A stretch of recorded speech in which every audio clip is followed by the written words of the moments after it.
So, unang-una, okay, ito mga kaloys. So, saan ba siya nagtapos? Diba? Kasi doon natin i-gauge kung gaano siya katalino or baka mediocre lang siya o talagang na doon siya sa bracket, diba? Ng pasang-awa, diba? Tapos gusto maging presidente. Right? Yun ba ang pamantayan ng mga DDS? Yun lang nakakalungkot talaga mga kaloys na bumaba yung standard ng mga Filipino voters.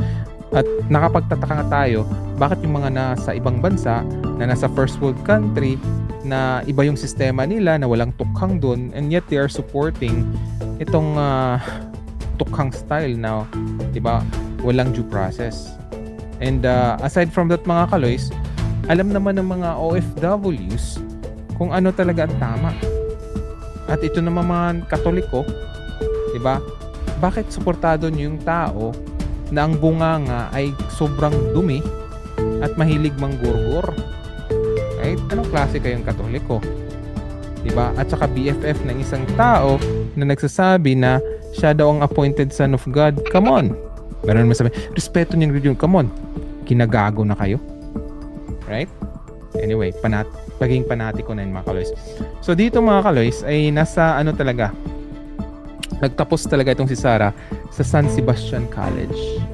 Yung tatay niya sa San Beda. Okay?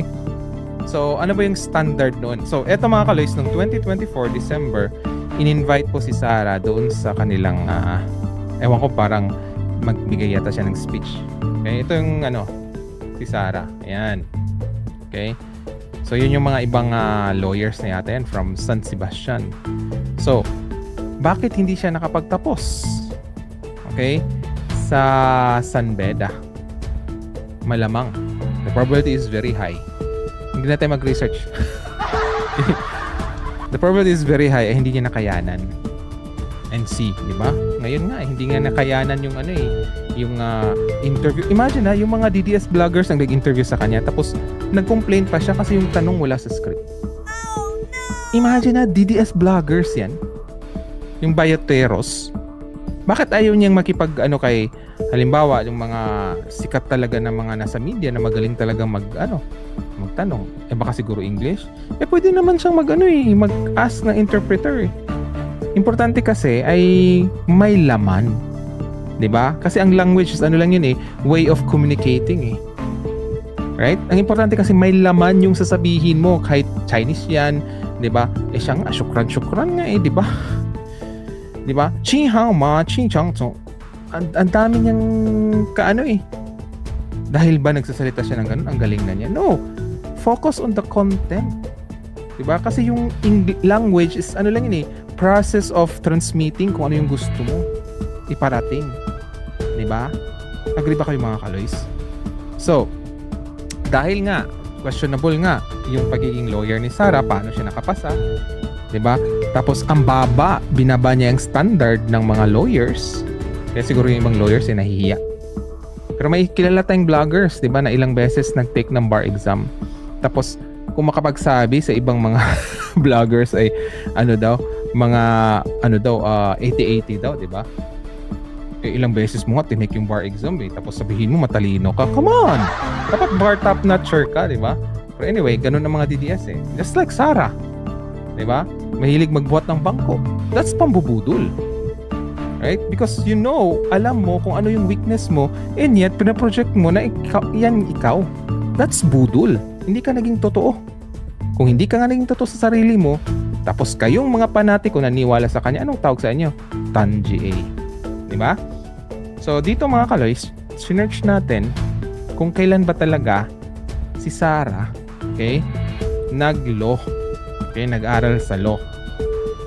Okay, yan. So dito mga kaloys, natapos ang kanyang bachelor's 1999. So ibig sabihin nun ay hindi, nauna akong nag-graduate sa engineering. Although 5-year course in engineering, diba, sa Pilipinas. So nauna ako 1998 kasi ako mga kaloys. So alam niyo na anong age ko. So 1999, so BS Respiratory Therapy.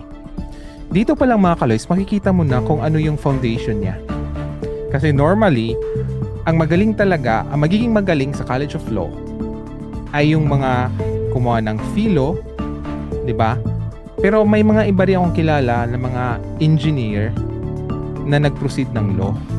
And kung titingnan yung mga kaloys, 1999 natapos niya ang ito nga yung BS niya, tapos 2025 na, so 6 years siya nag-College of Law. Pero sa bagay, San Beda siya nag-start, hindi nga lang natapos kasi siguro matindi sa San Beda eh, di ba? Kung utakan-utakan talaga, or kung ganun talaga magsalita si Sarah until now, di ba, na itok-itok, shiminit, ay wala talaga. Baka nandun siya sa pinakabababa at or baka naligwak daw. Pero may nakita ko mga post na in-expel daw talaga siya. Tapos yun na nga, transfer siya sa San Beda, and then natapos niya 2005. And then nag-take siya ng bar exam. Uy, one take ha.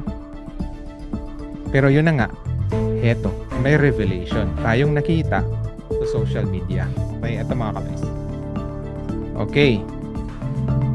Yun na nga, si Shelo Magno, diba sabi, mag-abogado daw muna ako katulad ni VP Sara para kung si Sara lang ang benchmark, hindi na ako mag-abogado. You have to take note, professor po yan, si Shelo Magno. Pero, ikaw mga kaloys, kung magaling kang mag-analyze, ma-estimate mo na yung kalaban mo. Halimbawa, magdebate kayo, alam mo na yung weakness niya. It's very obvious. Unlike, kung DDS ka, hindi mo talaga yan makikita kasi fanatiko ka diba? Kasi mistisa si Sara Parang ganun yung yung nakikita mo lang. Di mag-artista na lang si Sara, diba? Or mag-Miss Universe or whatever kung ano gusto niya. Kasi ang batayan pala natin sa pagiging pangulo ay hitsura.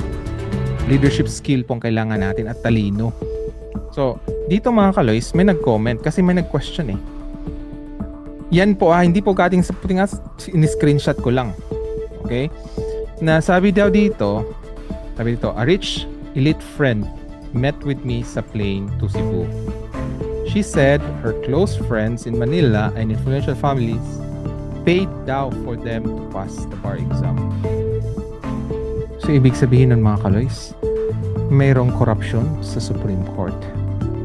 Well, ano ba ang nangyari doon sa impeachment ni Sara nung una ha? Diba? Ang tagal mag-reply ng Korte Suprema. Tapos yun na nga, binasura yung unang impeachment dahil sa technicalities. Ilan ba ang inappoint ni Duterte bago siya bumaba? Sa 15 na justices sa Korte Suprema, 13. Ibig sabihin nun, dalawa lang ang dilawan na nagtira. Anong ibig sabihin nun? Saan ba lumapit ang kampo ni Sara nung na-impeach siya sa unang impeachment sa Kamara? Supreme Court. Diba? Kasi may mga bata sila doon So, may bayaran daw para makapasa sa bar exam. Kung totoo ito, no wonder na may ganyang lawyer katulad ni Sara na hindi marunong mag-express sa kanyang sarili, hindi marunong mag-English. Diba? Kasi kailangan mo yun talaga At yun na nga, paano siya nagsulat doon? Kailangan niya explain.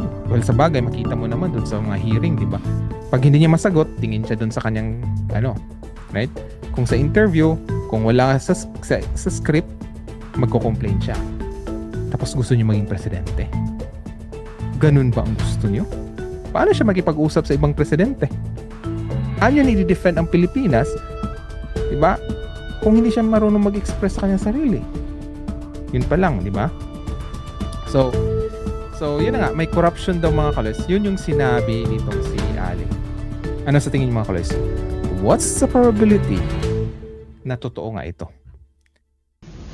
Thank you for watching our videos. Please don't forget to click the subscribe button and the bell notification icon so you will be notified of our latest videos. And please do like and share all our videos. Maraming salamat po. And for more information, you can visit our website at bagonglipunan.com. You can also follow us on Twitter and TikTok at bagonglipunan72. Let's make Philippines great again. Marcos pa rin.